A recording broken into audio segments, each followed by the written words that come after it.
आप देख सकते हो कि अभी ये सिर्फ इसके फ्यूम के कांटेक्ट में आया है और ये रेड होना प्रारंभ हो गया है। और जैसे ही हम क्या करेंगे, इसको इस लिक्विड के कांटेक्ट में लाने की कोशिश करेंगे, तो आप देख सकते हो ये पूरी तरीके से कैसा दिखाई दे रहा है।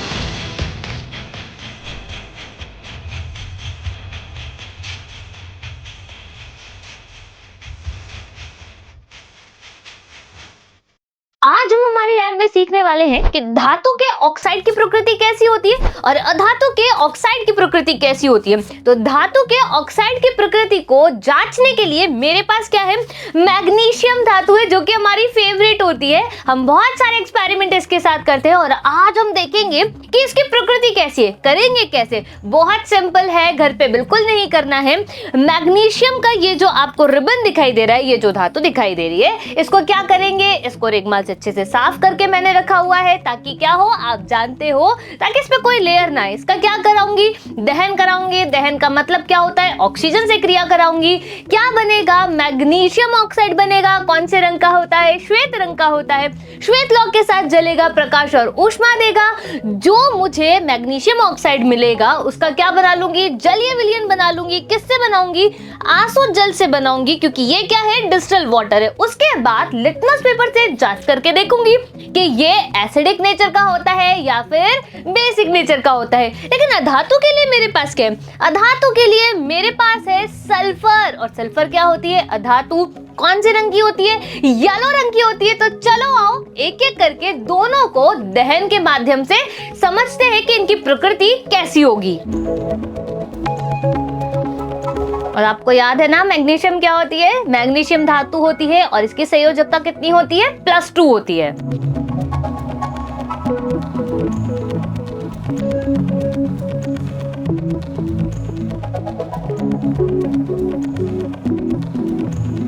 अब ये मेरे पास क्या है, ये हम सब जानते हैं कि मेरे पास है मैग्नीशियम ऑक्साइड, जिसकी सूत्र क्या होता है, MgO, जहां पर Mg+2 O-2 में होता है, तो हमको क्या मिल जाता है, MgO मिल जाता है।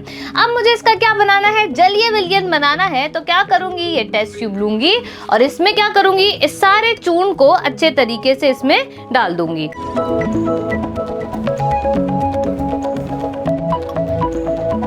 अब क्या बनाना है, इसका जलीय विलयन बनाना है। तो वो किसकी मदद से बनेगा, आसुत जल की मदद से बनेगा।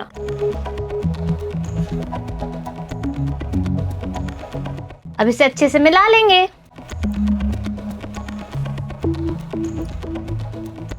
चलो चेक करते हैं, क्योंकि क्या है, धातु का ऑक्साइड है और धातु के ऑक्साइड का जलीय विलयन है। पर कौन से धातु का ऑक्साइड है या इस जलीय विलयन का नाम क्या है, कमेंट करके आपको मुझे बताना है। चलो आओ चेक करते हैं इसकी प्रकृति, यानी ये क्षारीय है या फिर अम्लीय। और चेक करने के लिए हमारे पास क्या होता है, लिटमस पेपर होता है। और हमें दो शब्द याद है, अनिल और शालीन। तो चलो आओ चेक करके देखते हैं कि ये कैसे काम करेगा। तो मैं क्या करती हूँ, यहाँ पर रेड जो लिटमस पेपर है इसको ले लेती हूँ और इसकी मदद से चेक कर लेती हूँ। अगर ये एसिडिक नेचर का होगा तो क्या कर देगा, ये रेड जो लिटमस पेपर है उसके साथ रिएक्ट करेगा कि नहीं करेगा। चलो आओ देखते हैं।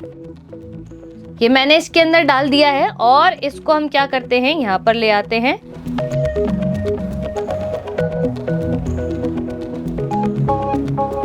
और आप यहाँ देख सकते हो कि ये कैसा हो गया, ये ब्लू में कन्वर्ट हो गया है। इसका मतलब अनिल नहीं, यहाँ पर किसने काम किया है, शालीन ने काम किया है। क्योंकि क्षार जो होते हैं वो रेड लिटमस पेपर जो होता है उसे ब्लू में कन्वर्ट कर देते हैं।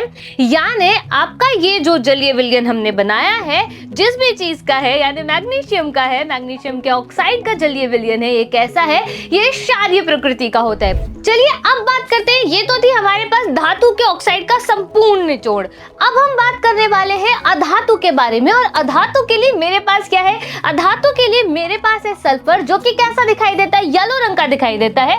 चलो आओ देख लेते हैं इसको अच्छे तरीके से।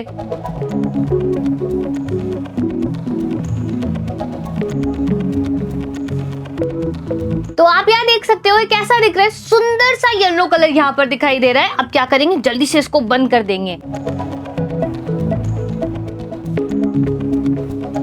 और चूंकि मुझे क्या बनाना है, मुझे बनाना है इसका ऑक्साइड, तो ऑक्साइड बनाने के लिए क्या करना पड़ेगा, ऑक्सीजन से क्रिया करानी पड़ेगी। और अगर ऑक्सीजन से क्रिया करानी है, इसका मतलब क्या कराना पड़ेगा, दहन यहाँ पर मुझे कराना पड़ेगा।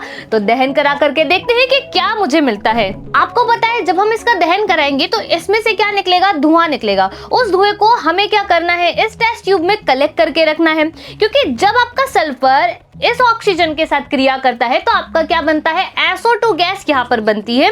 तो ये जो आपकी SO2 गैस बन रही है ना, मुझे इसको इसमें कलेक्ट करना है। फिर क्या करूंगी, फिर इस आसू जल को डाल दूंगी इसके अंदर, तो ये एक विलयन बन जाएगा। कमेंट करके मुझे जरूर बताइएगा कि अब ये किस चीज का विलयन बना है। और फिर लिटमस पेपर की मदद से क्या करेंगे, इस विलयन की प्रकृति को चेक कर लेंगे कि ये एसिडिक है या फिर ये कैसी है, बेसिक है। चलो आओ इसे भी करके देखते हैं।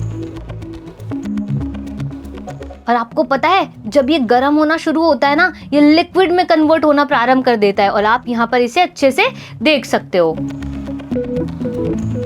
और कुछ इस तरीके से हम इसके फ्यूम्स को, इसके धुएं को इस टेस्ट ट्यूब में कलेक्ट करने का प्रयास करेंगे।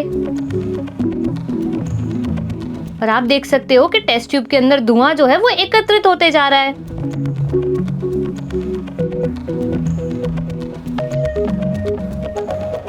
अब क्या करेंगे, इस फ्यूम के अंदर मुझे इसका विलयन बनाना है, तो इस आसुत जल को मैं इसमें डाल दूंगी अच्छे तरीके से। और अब ले लेंगे ब्लू लिटमस पेपर को और चेक करेंगे कि यहाँ पर क्या हो रहा है।